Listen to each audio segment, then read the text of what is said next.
1783, a remote plantation buried deep in the humid swamps of Louisiana, moonlight flickering against the rusted iron chains that remain cold even in the summer heat. A towering woman, 7 feet tall, her shadow stretching like a monster carved from nightmares. She does not speak. She does not scream. She simply endures. They say she was cursed with a body too large for a woman, too powerful to be controlled, and yet barren. Useless in the eyes of men obsessed with bloodlines and legacy, until one night, the master, an obese, cruel colonel with a belly that dragged over his belt, forced a brutal experiment upon her. He would breed her, not with strangers, but with his own 3 sons. Now you have to understand, this wasn't just about sick desire. This was about creating the ultimate slave, a human beast of labor, grown from cruelty. I want you to picture the moment her fate changed forever. A locked barn, a lantern swinging, and footsteps approaching. This is where the story gets truly chilling, because what happened next defies both God and nature. Ask yourself, how far could a man go to create his own empire? Before we dig deeper into this horrifying tale, subscribe, hit that like button, and comment where you're tuning in from and what time it is. And if you want access to more uncensored stories that explore the world's most disturbing secrets, stories that many historians prefer to keep buried, consider becoming a channel member. I want you to picture this. Louisiana in the late 18th century, a frontier dripping with wealth for the few and misery for everyone else. The air was thick with the stench of sugarcane fields, where sweat and blood soaked the soil long before the first harvest. Now you have to understand, this region wasn't like the more civilized colonies on the East Coast. No, this was a land where French aristocrats, Spanish governors, and ruthless American opportunists collided like wolves over prey. Plantations grew bigger than towns, and the people who owned them believed themselves to be kings, ruling through terror and superstition. The slave markets here were infamous, whispered about even in distant ports. Buyers came seeking the strongest backs,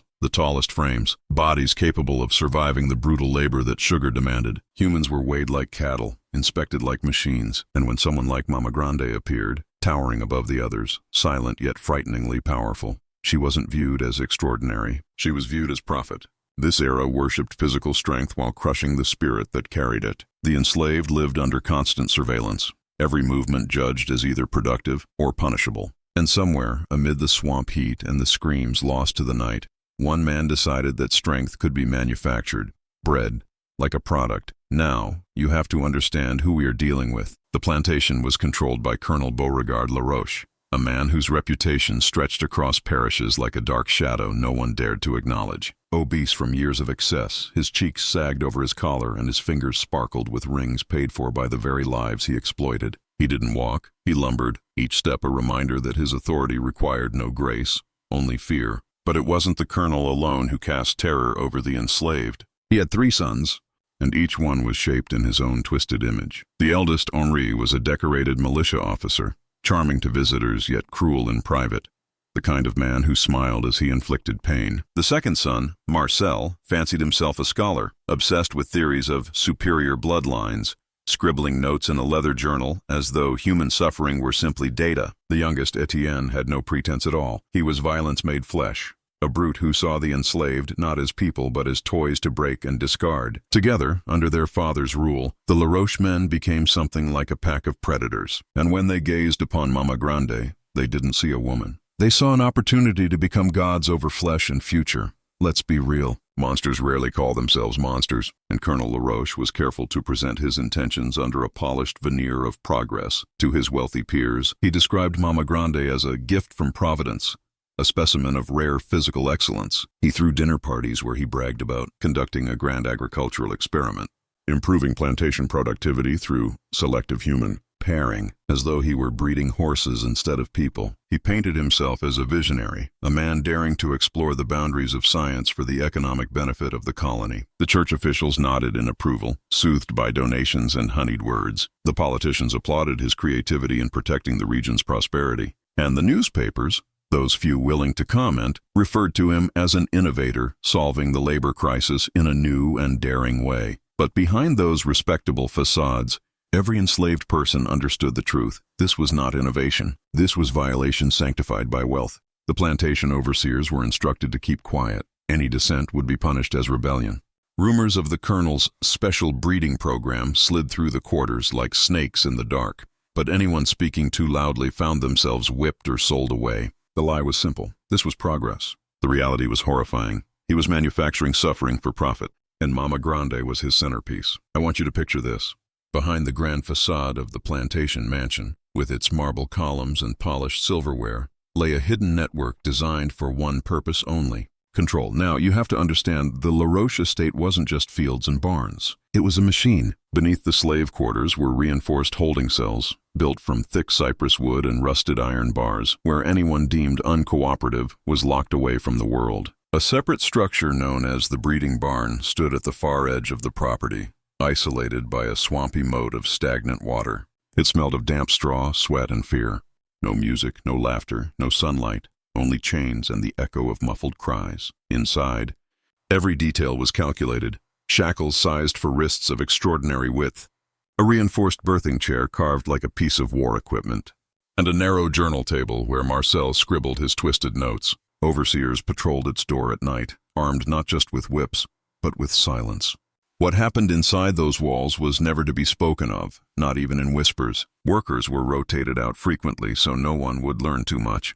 Any child born of the colonel's program was scheduled for immediate evaluation, like livestock measured for market. Everything was arranged so the LaRoche family could reshape human life in secret, while society applauded their brilliance. Now you have to understand, when something strange happened on a plantation, white society never blamed the slave owners.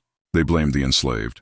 So whenever someone questioned why Mama Grande was isolated, why guards circled a barn in the dead of night, why screams sometimes cut through the cane fields like a knife, the colonel and his sons always had a clever excuse prepared. They claimed she was mentally unstable, that her size made her dangerous, that her illness required special monitoring. They would laugh off concerns during social visits. "Oh, that giant woman. She's unpredictable. Best to keep her separate for everyone's safety." And the guests would nod, satisfied, because it was easier than confronting the truth. Other oddities were brushed aside with equal arrogance. Missing workers, escape attempts, sudden pregnancies among enslaved women, moral failings, children born unusually strong or large, just good breeding stock. Every cruel act was hidden under a layer of bureaucratic language, papers stamped, church records rewritten, medical notes altered to maintain the illusion of order. It's shocking how convincing a lie can be when it protects wealth. Let's be real.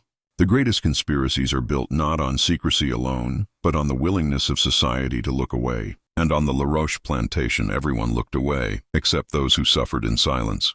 Behind every tyrant, there is someone who keeps the gears turning, someone who knows the truth, but decides their own survival is worth more than justice. On the LaRoche plantation, that person was Overseer Abel Thorne. Now you have to understand, Abel wasn't a man of wealth or education.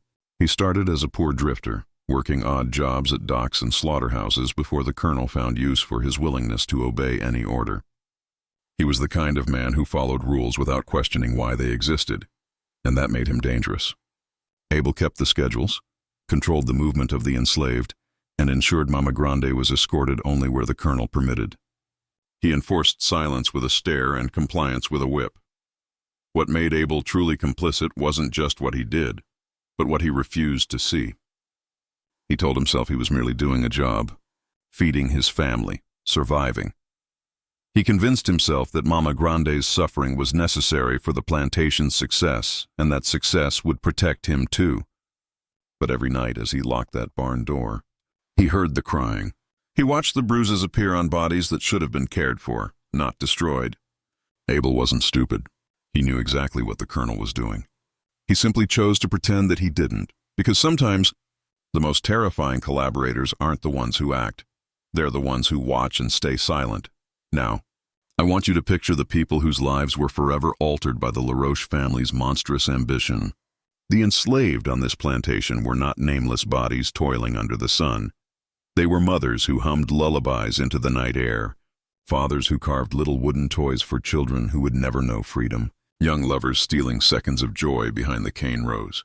They were human in every way that mattered, except in the eyes of those who owned them. And among them stood Mama Grande, the tallest, strongest, and yet perhaps the most vulnerable of all. She had once been taken from a tribe in Central Africa where height was revered, where she was seen as a protector, not a commodity. But here, her size became her curse. She wasn't the only victim of the colonel's twisted vision. Every child born on that plantation carried a scar of fear, a reminder that their fates were written long before they took their first breath. The women lived in terror that their bodies would be chosen next for experiments. The men feared being replaced by the very children their oppressors created. and the community, as a whole, suffered under the constant threat of being bred, beaten, or stripped away from the only family they had left. The LaRoche plantation didn't just enslave bodies, it enslaved futures. Sometimes history turns because one person sees what they were never meant to see. On the LaRoche plantation, that person was a young enslaved boy named Samuel, barely 14, thin as a reed, and quick with his hands. He worked as a water carrier, delivering buckets to the fields and barns, which meant he moved through spaces most others avoided. Now you have to understand, Samuel wasn't a spy. He wasn't looking for trouble. He simply wanted to survive another day without drawing attention. But one evening, as the sun bled into the bayou and the cicadas shrieked like warning sirens, he was sent to bring water to the far barn, the one surrounded by roomers and guarded stairs. He slipped in quietly, hoping to finish quickly. What he witnessed froze him in place. Mama Grande, bruised, trembling, chained upright like a prisoner of war, with the colonel's sons nearby, voices low, expressions twisted with a mix of fear and triumph. Samuel didn't fully understand what he was seeing, but he understood enough. This was wrong in a way no adult had ever dared to admit. He backed away slowly, heart pounding, the bucket handle cutting into his palms. That night he told no one, because he knew that being a witness didn't give him power. It painted a target on his back. But the truth he carried would not stay silent forever. Samuel didn't sleep for nights after what he saw. Every time he closed his eyes, he heard muffled cries, the scrape of chains, and the heavy footsteps of the LaRoche sons. Now you have to understand, trauma for the enslaved was a silent burden. There were no counselors, no comfort, no safe arms to collapse into. Fear was the only constant companion. Samuel tried to convince himself it had been a nightmare, that he had imagined the terror because the barn already frightened him. But reality clung to his mind like swamp mud. His hands trembled whenever he passed that part of the property, and he flinched at the sight of the colonel's sons, afraid their eyes would recognize the fear in his own, when he finally confided in his grandmother, a wise old woman, who had lived through more horrors than she could count. She pressed a shaky finger to his lips. "Don't speak of this," she whispered, her voice trembling. Words can kill faster than any whip. Denial became his only shield. The overseers insisted everything on the plantation was normal. The colonel bragged of progress. The sons strutted like victorious hunters. And Mama Grande? She continued her silent existence, shoulders sagging beneath a pain only Samuel seemed to notice. He had learned a devastating lesson. The truth doesn't set you free when you live in a world where truth itself is forbidden. It wasn't long before whispers began drifting beyond the borders of the plantation. A neighboring landowner noticed the armed guards stationed near the old barn. A traveling priest delivered a sermon warning that man must not play God. Even a local physician, after treating Mama Grande for unexplained bruises, asked too many questions. And with curiosity comes danger. Now you have to understand, the South's most powerful plantations operated like nations unto themselves. The authorities rarely intervened because wealth could rewrite any story. So when the first quiet inquiry arrived, a polite visit from a Spanish official, the colonel met him with charm, hospitality, and a stack of forged records. Henri, the eldest son, led the tour with a soldier's poise. He showed the guest pristine fields, healthy livestock, well-fed enslaved workers rehearsed to smile under watchful eyes. Marcel presented his journal as agricultural research, emphasizing theories and numbers rather than the living bodies behind the data. Etienne stood by with crossed arms, daring anyone to look deeper. And just like that, the official left satisfied, convinced that any strange rumors were exaggerations fueled by jealousy or ignorance. Plausible deniability is a powerful weapon. With enough confidence and paperwork, even horror can appear civilized. And on the LaRoche plantation, every lie was polished until it gleamed like truth. Meanwhile, the screams at night continued, unheard by anyone who mattered. This is where the story gets truly chilling, because the evidence of the LaRoche family's crimes wasn't hidden in a journal or locked behind a door. It walked the plantation grounds every day. Children began to appear, toddlers with unusually broad shoulders, girls growing taller than their mothers by age 8, boys whose strength frightened even seasoned field hands. Their bodies were living proof of what was happening in that barn. Now you have to understand, these children were not treated as blessings. They were assets, expected to work harder, endure more, and remained silent about the circumstances of their birth. The women who survived the colonel's experiments often carried scars no eye could see, a permanent flinch when a footstep approached, a haunted emptiness replacing the joy of motherhood. Their silence wasn't weakness. It was survival. And Mama Grande? Her transformation was undeniable. Once steady and unbreakable, she moved slower now, breath heavy, posture bent as though the weight of her suffering had seeped into her bones. Some enslaved workers whispered that she had become a ghost, trapped in a living body, present but fading. Everywhere the LaRoches looked, their sins stared back at them in human form. But instead of shame, they felt pride, believing their cruelty was shaping a stronger generation. The victims became trophies, their pain proof of progress, and no one outside the quarters dared question why. Now, you have to understand, what the LaRoche family called science was nothing more than cruelty dressed in a lab coat. Marcel, the middle son, believed he was pioneering a new field. He called it anthropological enhancement, as if altering human lives were an academic exercise. He kept journals filled with diagrams of skeletal proportions, muscle mass charts, and sketches of Mama Grande's towering frame. Each page was dated, analyzed, categorized, cold, detached, as though pain could be converted into data points. He studied African lineage like a blueprint for forced evolution, convinced that strength could be multiplied generation after generation. If only he controlled every variable. The barn became his twisted laboratory.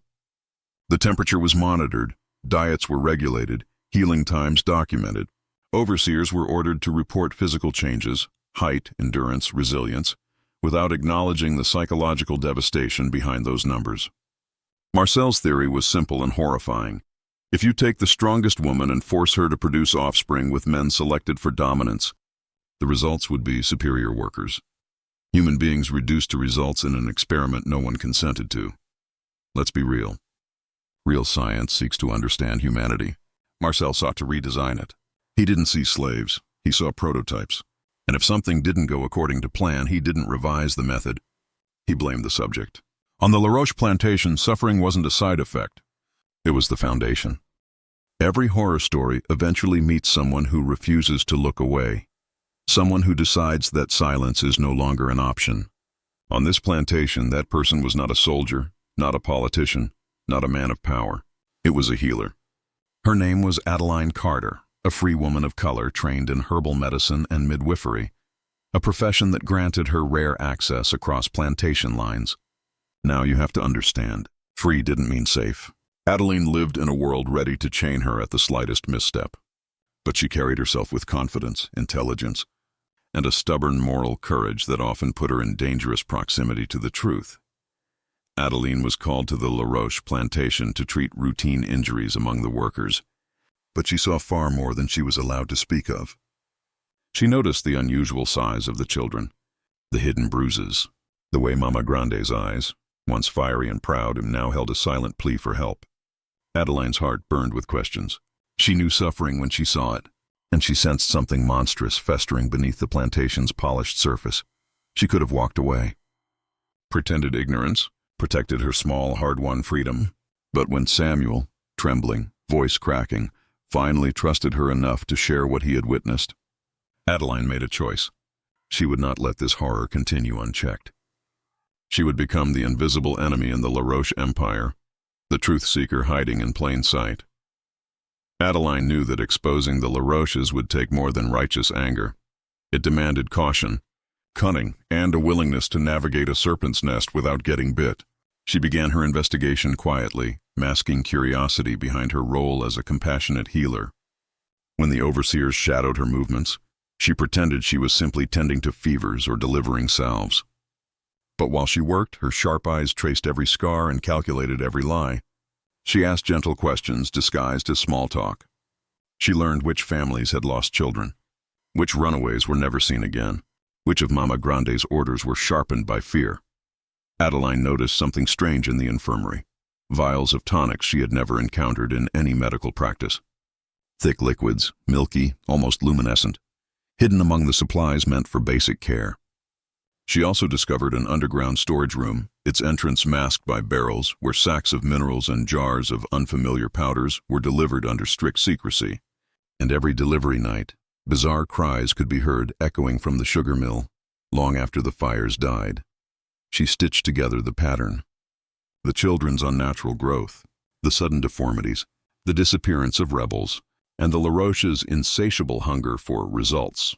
Piece by piece, the plantation's darkest secret revealed itself. This place wasn't simply harvesting sugar. It was manufacturing something monstrous, and human lives were the raw material. Before we push deeper into this nightmare, pause. Look around your own world for a moment, not in the shadows of a slave plantation, but in the polished corridors of modern life. Ask yourself, who benefits when a group of people becomes invisible? When their pain is dismissed as imagination? When institutions insist, there is nothing to see here? These are not relics of the 19th century. They are patterns still pulsing through our systems today. The names have changed. The tools have advanced. But the psychology is identical. The most effective abuses don't hide in darkness. They hide in normalcy. So stay alert. As we continue, remember, this story is more than history, more than horror. It is a map, one pointing to how those in power twist progress into profit. Keep your suspicion sharp, because the truth we're about to uncover still lives. This is where the story gets truly chilling.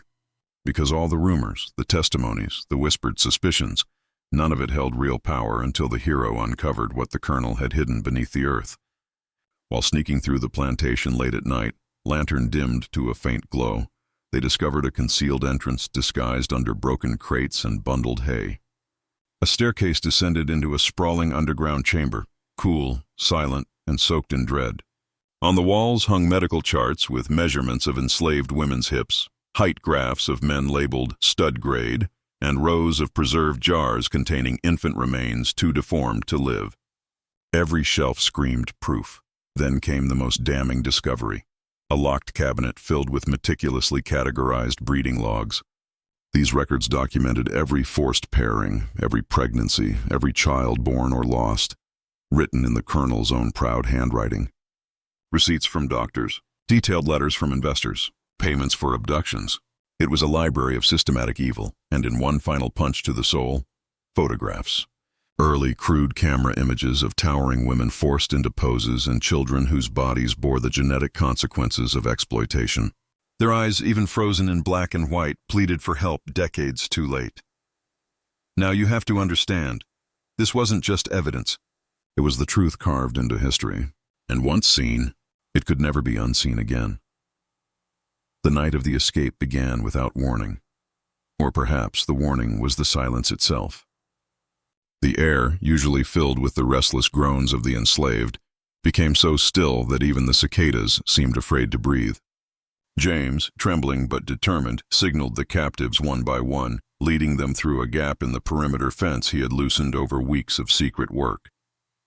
Mama Grande moved last, towering like a living shield, her massive frame blocking the moonlight as she guided the children first.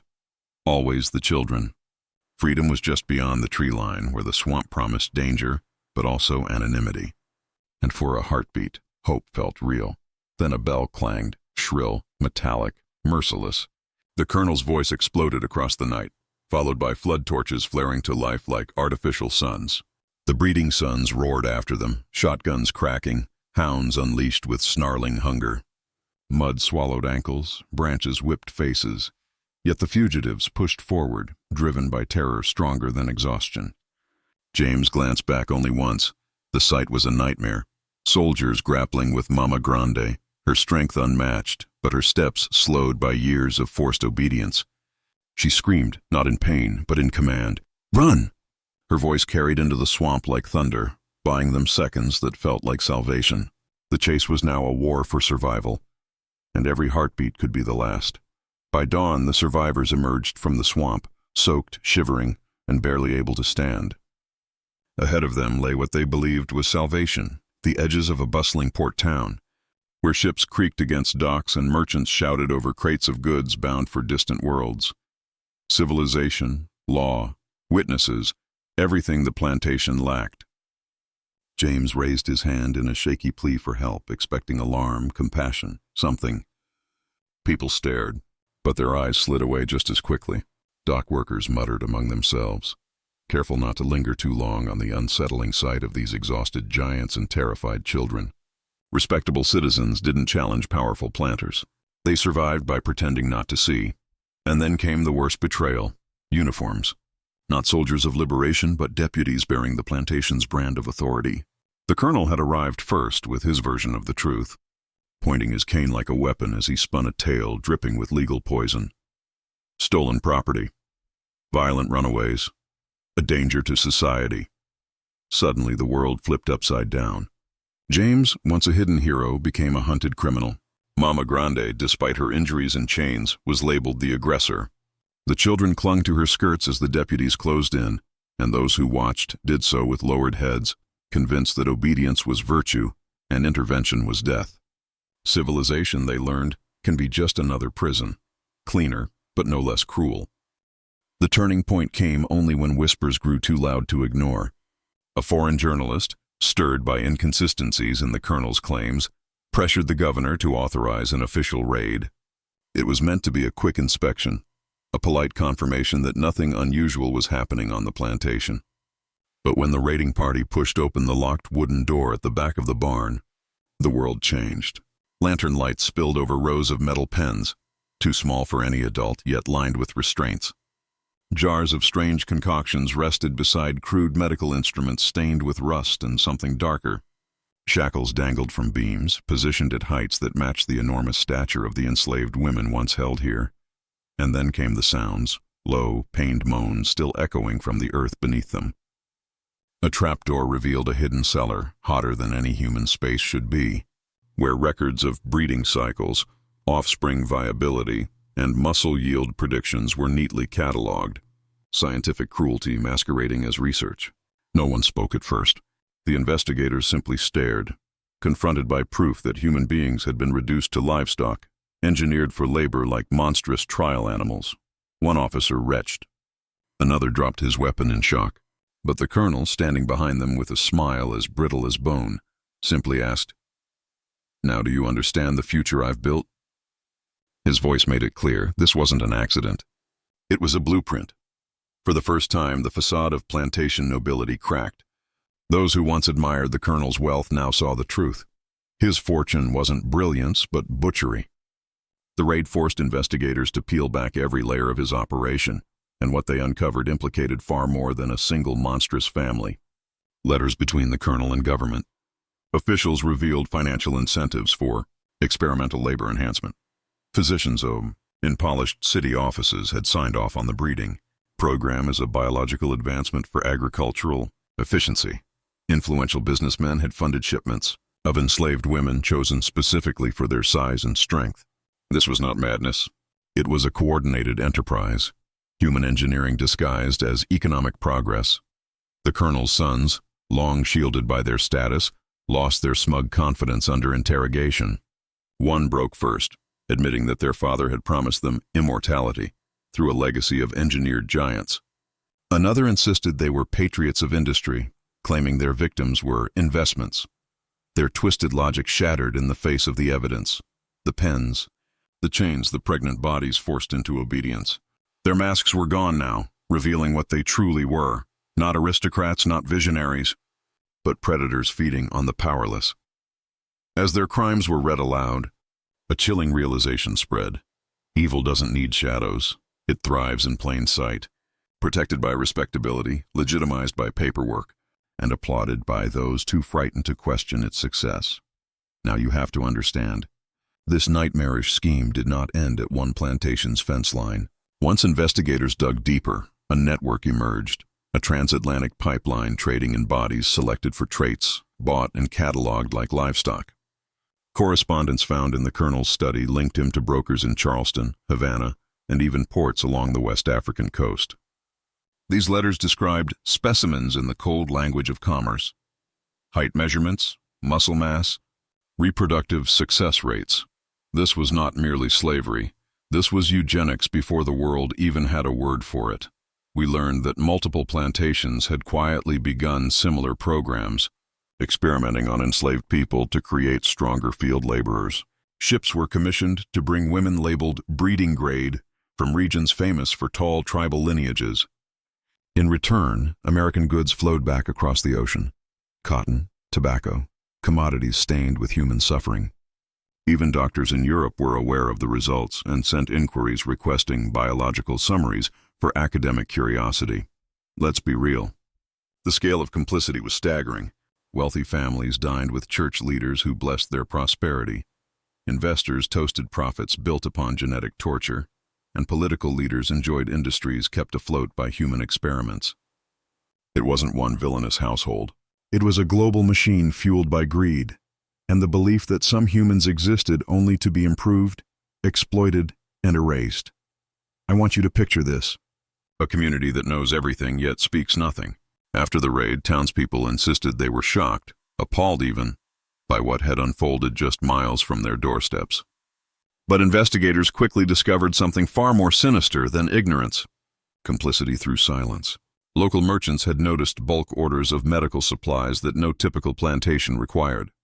Church leaders had counseled enslaved mothers grieving babies who vanished without burial. Neighbors heard screams in the night, but convinced themselves it was just the wind, because acknowledging truth meant confronting guilt. Newspapers, eager to protect the region's reputation, ran watered-down reports calling the colonel's crimes unethical labor practices, reducing unimaginable horrors to a polite euphemism.